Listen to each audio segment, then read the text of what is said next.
नमस्कार मित्रों, मैं डॉक्टर राधाकृष्ण आपका स्वागत करता हूं अपने YouTube चैनल पर।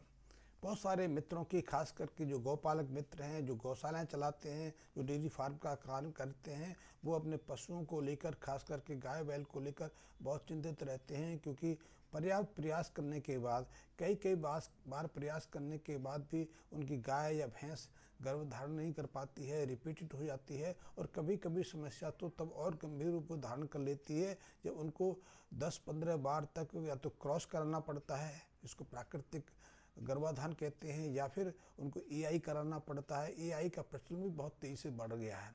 अब तो एआई की एक और प्रक्रिया आ गई है, इसके अंतर्गत हम सॉर्टेड सीमन लेते हैं, यानी कि सेलेक्टेड सीमन लेते हैं। और उस सीमन के माध्यम से जब हम अपनी गाय को या भैंस को गर्भधारण की प्रक्रिया से गुजारते हैं, तो वो सिर्फ बच्चियों को या मादा बच्चों को जन्म देती है। बछड़ों की समस्या से मुक्ति पा ली जाती है। तो ऐसे में चाहे वो गौपालक हो या पशुपालक हो, जब उनकी पशु बार बार प्रयास के बावजूद भी गर्भधारण नहीं कर पाती है, तो वो बहुत चिंतित हो जाते हैं। क्योंकि सामान्यतः एक पशु को बच्चा देने के तत्क्षण 2-3 महीने के बाद गर्भधारण कर लेना चाहिए, गर्भवती हो जाना चाहिए। या फिर सहजता से जब उम्र 1.5 साल के आसपास पहुंच जाए, 1500 से 18 महीने की बच्चियाँ हो जाए, तो उसको गर्भधारण कर लेना चाहिए।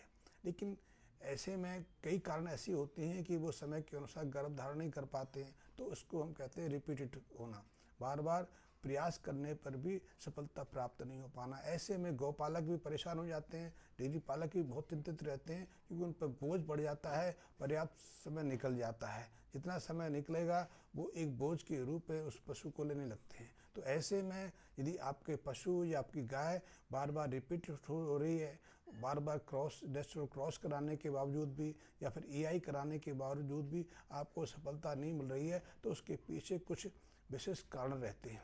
क्योंकि अध्ययनों में देखा गया है कि जो पशु जन्म से ही कुपोषित होते हैं, जिनके शरीर में पोषक तत्वों की कमी रहती है, या जिन पशुओं के, खास करके मादाओं के शरीर में आंतकृमियों का संक्रमण रहता है, पेट में कीड़े रहते हैं, तो उन्हें तो निश्चित रूप से गर्भधारण की प्रक्रिया में कई तरह की परेशानियों का सामना करना पड़ता है। कई बार ये भी देखा गया है कि जब पशु, खास करके मादाओं, चाहे गाय हो या भैंस हो, उनकी प्रजनन अंगों में किसी तरह का संक्रमण हो जाए, खास करके योनि में, यूट्रस में, फैलोपियन ट्यूब में या फिर ओवरी में, तो भी उन्हें गर्भधारण करने में विशेष परेशानी होती है।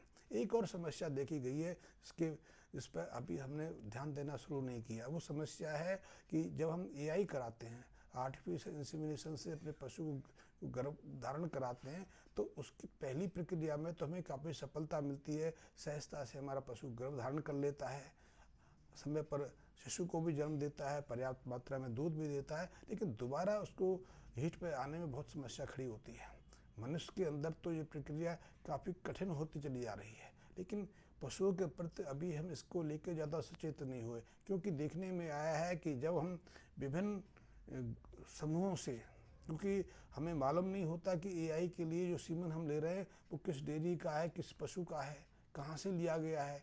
तो ऐसे में दोनों के समूह में भिन्नता रहने के कारण, तो पहला शिशु जब विकसित होता है मादा के शरीर में, तो उस मादा के शरीर में एआई के माध्यम से जो सीमन लिया गया है, उसके कारण एंटीबॉडीज डेवलप हो जाते, विकसित होता है। ये एंटीबॉडीज दोबारा वैसा ही गर्भधारण की प्रक्रिया से गुजरने पर एक सुरक्षात्मक प्रक्रिया अपनाने लगती है। जैसे कि आपने सुना होगा कि हम वैक्सीनेशन कराते हैं, हम स्वाभाविकतः कई तरह के वैक्सीनेशन भी हम लेते रहते हैं। जब हम संक्रामक रोगों से पीड़ित होते हैं, तो उन रोगों से बचाने के लिए हमारे शरीर के अंदर कुछ प्रतिरोधात्मक तत्व पैदा हो जाते हैं, जिसे एंटीबॉडीज़ कहते हैं। ये दोबारा से वैसा संक्रमण होने पर हमारे शरीर को सुरक्षा प्रदान करते हैं।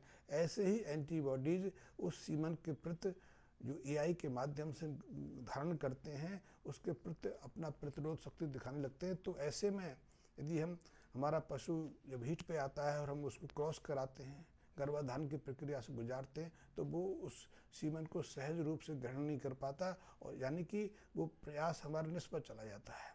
तो ऐसे में चाहे हमारे पशु के अंदर पोषक तत्वों की कमी हो, चाहे एंटीबॉडी डेवलप हो गए हों, या फिर प्रजनन अंगों में किसी तरह का संक्रमण हो तो इनके प्रति हमें सचेत होना चाहिए। जो संक्रमण है, जो इन्फेक्शन है, उसको नियंत्रित करने के लिए तो हम यूट्रस में मेडिसिन छोड़ के कुछ एंटीबायोटिक दवाओं का प्रवेश करा के मुक्ति पा लेते हैं। ऐसा प्रयास भी हमारे बहुत सारे पशुपालक करते हैं, उसके बावजूद भी उन्हें कामयाब नहीं हो पाती, क्योंकि हो सकता है कि पशु के अंदर इन्फेक्शन रहा हो, फिर भी हमने वो ट्रीटमेंट ले लिया हो। दूसरा, यदि पशु के अंदर कुछ पोषक तत्वों की कमी थी तो उसके लिए हमने प्रयास किया, हो सकता है कुछ विशेष पोषक तत्व की कमी हो, उसकी तरफ हमारा ध्यान नहीं दिया गया हो। एक तीसरे कारण से यदि पशु के अंदर आंतकृमियों का संक्रमण है या जन्म से ही उसे विशेष पोषक तत्वों का साथ नहीं मिला तो उसके अंदर प्रजनन क्षमता समान रूप ग्रहण नहीं कर पाती है। तो ऐसे में पशुओं को जन्मजात रूप से गर्भ धारण करने में परेशानी आती है, या फिर वो एक बार गर्भ धारण कर लेता है तो दोबारा, क्योंकि उस गर्भधारण के बाद उसके पेट के अंदर एक शिशु विकसित होता है, बच्चे का जन्म होता है और महीनों तक उसे दूध पैदा करना पड़ता है। तो ऐसे में जो उसके अंदर पोषक तत्व हैं उनमें और कमी आती है और न्यूनता आ जाती है। ऐसे में उसके जो हार्मोन संतुलन गड़बड़ा जाता है, तो उसको दोबारा हीट में आने में परेशानी आती है। तीसरा, यदि आंतकृमियों का संक्रमण हो जाए तो आंतकृमि तो हमारे आहार पर हमारे पोषक तत्व वैसे हिस्सेदार बन जाते हैं, तो इसके कारण भी हमारे शरीर में पोषक तत्वों की कमी हो जाती है। तो इन तीनों स्थितियों को देखकर, इन तीनों स्थितियों को ध्यान में रख के यदि हम पशु का उपचार करें, पशु की देखभाल करें, तो हम बार बार रिपीटेड होने की समस्या से, बार बार प्रयास के बावजूद भी गर्भधारण नहीं करने से वो उबर सकते हैं। तो इसके लिए सबसे पहले तो आप प्रयास करिए कि यदि आपके गाय में या भैंस में आंतकृमियों का संक्रमण है तो उन्हें आंतकृमियों के संक्रमण से मुक्ति के लिए, पेट की कीड़ों से मुक्ति दिलाने के लिए उन्हें आंतकृमि दवाओं का सेवन करा दें। सामान्यतः आपने सुना हुआ एल्बेंडाजोल, फेविंडाजोल समूह की दवाएं आती हैं, इनका सेवन करा सकते हैं। इनकी एक ही मात्रा देना आवश्यक है, इनकी एक बोलस देना ही पर्याप्त है। और बोलस देने की प्रक्रिया मैं अपने पुराने वीडियो में आपको बता चुका हूँ, आप वहाँ से देख सकते हैं, या फिर आप मुझे मैसेज करके अतिरिक्त इसकी जानकारी ले सकते हैं। हाँ, उससे पहले मैं आपसे एक अनुरोध भी करूंगा, मेरे बहुत सारे मित्रों ने अभी तक मेरे चैनल को सब्सक्राइब नहीं किया है तो सब्सक्राइब भी कर लें। यदि आपने अभी तक मेरे बेल आइकन को प्रेस नहीं किया है तो बेल आइकन को प्रेस करने से एक फ़ायदा होता है, एक ये लाभ होता है कि मेरा हर वीडियो की नोटिफिकेशन आपको समय से मिल जाती है, तो आप वो भी प्रयास कर लें। तीसरा, मैंने आपको कहा कि यदि आप अपने पशुओं को, अपनी गाय भैंस को आंतकृमियों के संक्रमण से मुक्त करना चाहते हैं तो उनको समय के अनुसार आप ये दवा दे सकते हैं। वैसे प्राकृतिक रूप से आप काली जीरे का प्रयोग कर सकते हैं, बायोवेडिंग का सेवन करा सकते हैं, कुटकी का सेवन करा सकते हैं। इनके विषय में मैं पिछले वीडियो में विस्तार पूर्वक आपको बता चुका हूँ। फिर भी यदि आप चाहोगे तो आगे भी इनके बारे में मैं आपको जानकारी देने का प्रयास करूँगा।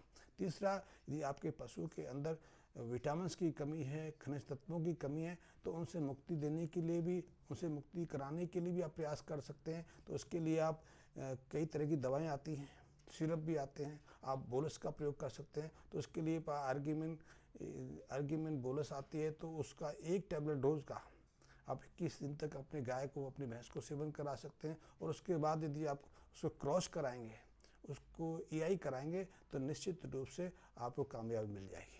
इसी तरह आप एग्रीमेंट के समय बोवामिन GL बोलस का सेवन करा सकते हैं, ये भी बड़ी अच्छी मेडिसिन है। इसके अंदर भी बहुत सारे विटामिन्स, बहुत सारे खनिज तत्व रहते हैं जो आपके पशु की जो पोषक तत्व की कमी को दूर कर देते हैं। तीसरा, एक हमारा परीक्षित प्रयोग है।